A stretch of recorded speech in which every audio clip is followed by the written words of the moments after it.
Today on the People Scientist podcast, I talk about the neuroscience of ASMR. Not sure what that is? Hint, it might have to do with whispering. Keep listening on to find out more, only here on the People Scientist podcast.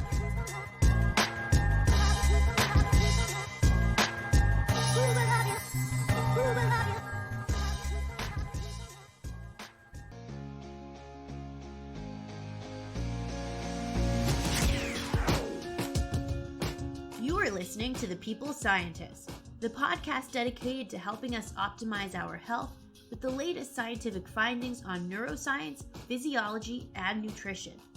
I, your host, Dr. Stephanie Caligiuri, a nutritionist, physiologist, and neuroscientist, will be here with you every single week, bringing us information to ignite our thinking, to help us be one step closer to the healthiest we can be.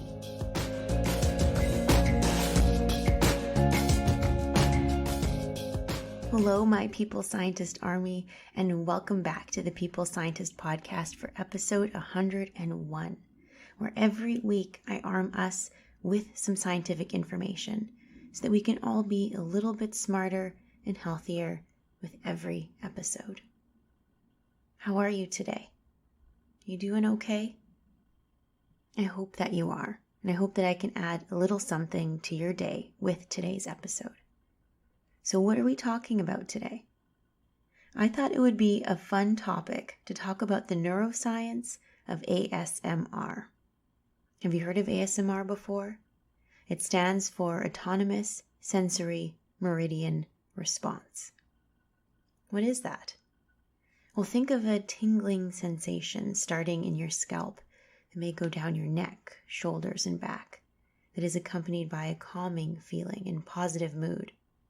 Many sounds, sights, and touch could bring this feeling on. ASMR has become popularized within the last few years, with many videos and soundtracks now available with these type of stimuli. So what is the neuroscience behind this? Can we use this to our advantage? And why do some people enjoy ASMR and others do not? So, as we always do, let's start off with some core takeaways.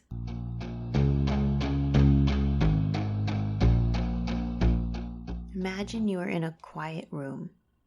You hear two people whispering. Someone else slowly turning the pages of a book. Perhaps someone is slowly brushing your hair. To some people, these stimuli would be annoying or neutral. To others, these stimuli might be very relaxing, positive, and could induce tingling feelings starting in the scalp and running down their spine. Do you remember the children's rhyme and game, ... line? Someone would stand behind you and they would draw on your back as they recited this. ... line, spiders crawling up your spine. Tight squeeze, cool breeze, now you've got the shiveries. The feeling to these stimuli I just described, that's called Autonomous Sensory Meridian Response, or ASMR. ASMR stimuli can include whispering, tapping sounds, watching someone pay close attention to a slow, detailed task like folding origami, or tactile stimuli like a light touch or someone brushing or playing with your hair. People who experience ASMR to these type of stimuli seem to have greater recruitment of emotion and attention brain regions versus people who don't elicit this response. Scientists noted that people who convey an ASMR response to these stimuli tend to be more open to new experiences. ASMR-inducing stimuli may provide a way to relax and induce a positive state of mood, and anecdotally, people say it may help them fall asleep. Now, there is some conversation about how ASMR can be a facet of intimacy as well. Is it a new therapy option to promote positive mood and mental well-being? It just might be for some. Now, let's get into those details.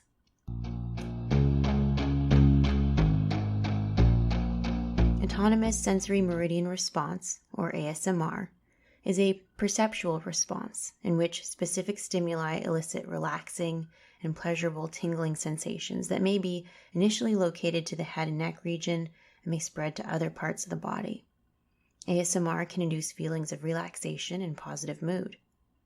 It typically includes auditory stimuli like whispering, tapping, clinking, lo-fi sounds, but it can also be tactile like having your hair brushed, your skin lightly touched, or it can be brought on even by olfactory stimulation by inducing certain smells like peppermint.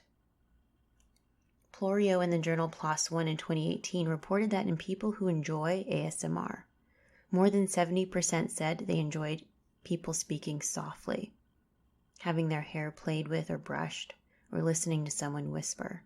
So these seem to be the most popular stimuli for ASMR.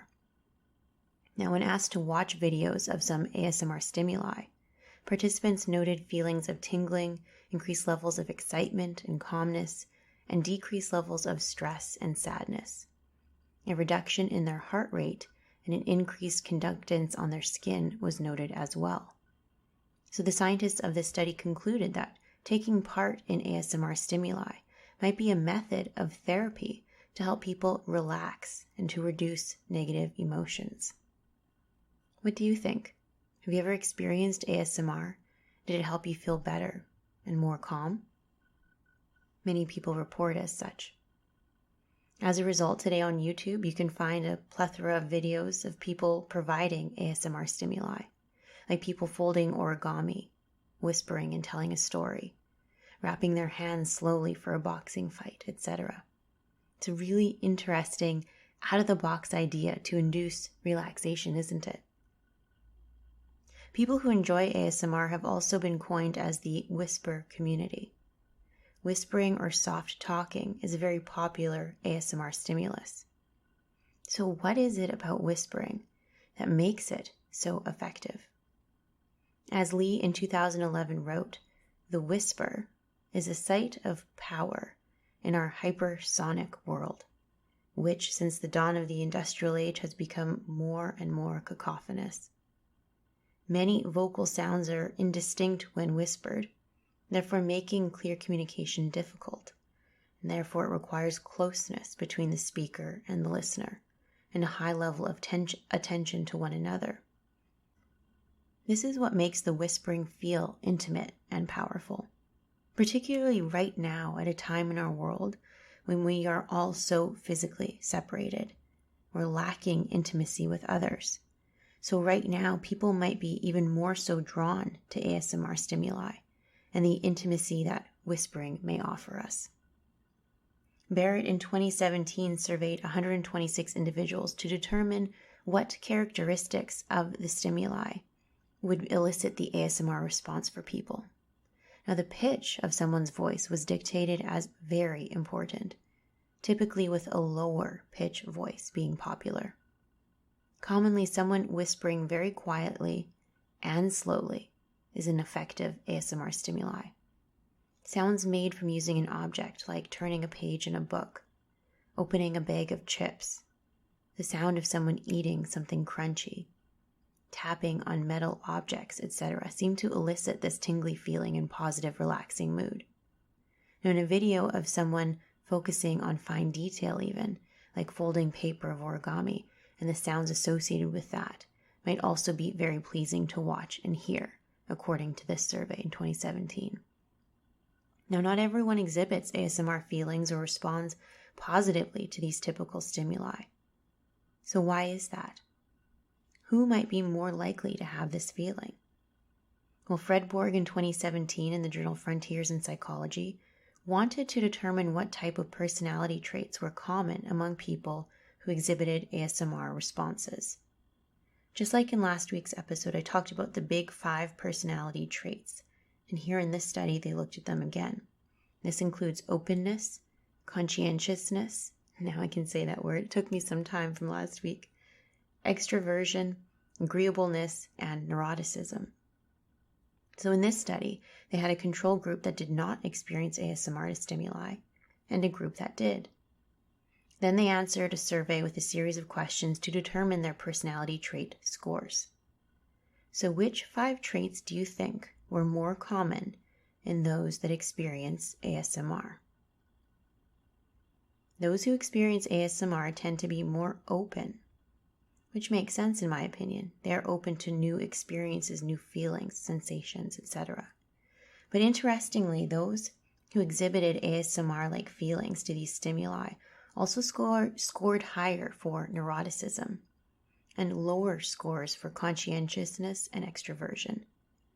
So the scientists interpreted this as those who experience ASMR tend to be open to new experiences, but may also be less able to control their negative emotions.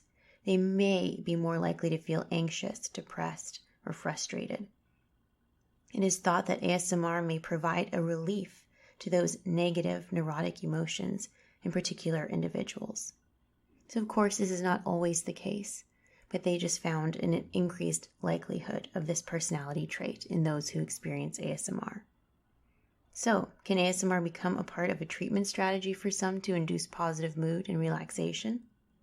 Perhaps. So what is the neuroscience behind this? Well, Smith in 2019 in the journal PeerJ investigated exactly this. So I love to bring in fMRI or functional magnetic resonance imaging studies whenever possible, because these studies can let us know which brain regions are involved in which tasks. So Smith and colleagues recruited 34 individuals for this study, 17 people who previously experienced ASMR and 17 controls that do not. The individuals underwent fMRI scans of their brain while watching 6 4-minute videos. 3 of the videos were designed to elicit ASMR tingling, and 3 videos were not. Essentially what the scientists noted was that in individuals who reported ASMR-like effects, so the tingling sensations and positive relaxed mood, they had greater recruitment in brain areas related to sensation, emotion, and attention. Meanwhile, this was not seen in the control subjects who did not experience these feelings. So these brain regions that were more likely to be recruited with ASMR included the cingulate gyrus, the cortex, the right paracentral lobule, and the thalamus. Now, why do certain people respond to these stimuli and have these brain regions recruited and others do not? We haven't quite figured that out yet. This is still a very new area of science. Often the answer to these types of questions involves genetics, which might dictate our sensitivity to stimuli, our receptor sensitivity in certain brain regions. It may also have to do with one's physical sensitivity to these things as well, like the sensitivity of their skin and to touch. But we really don't know quite for certain just yet. Hopefully some interesting studies will come out soon on that. I also tried to find some solid evidence on whether or not ASMR could help with insomnia, improving sleep, or measures of depression or anxiety. But that data just doesn't quite exist yet. Anecdotally, many people report that they like to watch videos or listen to ASMR before bed in order to distract and relax them, which aids in their ability to fall asleep. But the concrete clinical trial evidence to support that just doesn't quite exist yet. So that is it, my people scientist army. A shorter episode for this week because there is not too much scientific evidence out there on ASMR just yet. Just a handful of clinical studies looking to characterize exactly what ASMR is and how it may improve mood for some. ASMR can induce a physiological response of a tingling sensation, reduced heart rate, increased skin conductance, and a positive mood in some people. It has been thought of as a way to potentially connect people, to increase intimacy, and to be a strategy to reduce negative mood and negative emotions. YouTube has a ton of videos if this is something you wanted to try out and experience. It is funny because I have had several of you tell me that you like to listen to my podcast to relax, and in fact that you listen to the podcast before bed in order to help you fall asleep. And at first I was like, I don't know what to think about that you listen to my podcast to fall asleep. But now I think I understand it a little bit better, that perhaps my tone of voice is very relaxing and soothing to you. So thank you for saying that. In fact, a few of you have asked me to do an ASMR video or podcast episode, not just on the scientific information, but to actually do the ASMR. So you asked and you shall receive. So after this, I have a couple of short excerpts where I recite some Shakespeare from Romeo and Juliet, and hopefully for those of you that requested it, you will enjoy it. So if you don't already follow me on social media, you can do so via the description box to this episode, because on my social media, that is where I like to share some of the studies and papers that I cite in the show. If you want to, by chance, buy me a coffee to say thank you for the podcast, you can find out how to do that in the box below as well. So I hope you all have a wonderful week, and thank you for tuning in and for hanging out with me in today's episode. And I look forward to meeting you all back here for another podcast episode, same time and same place next week. Bye for now. So here is some relaxing Shakespeare for those of you who requested it. I hope you enjoy.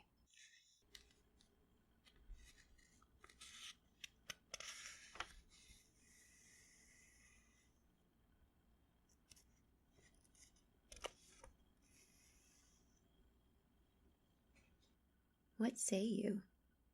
Can you love the gentleman? This night you shall behold him at our feast. Read over the volume of young Paris's face, and find delight writ there with beauty's pen.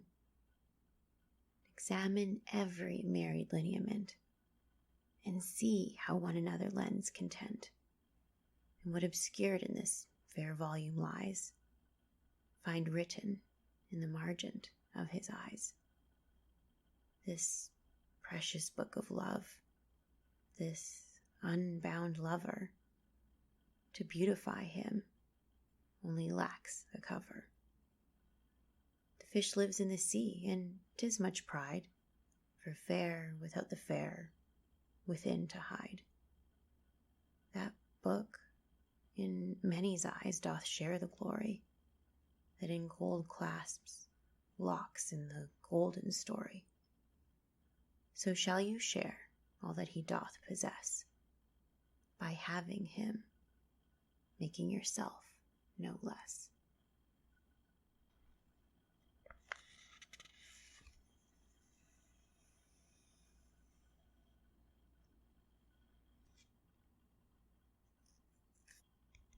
Okay, that's it for today. I hope you all have a wonderful week. Bye for now.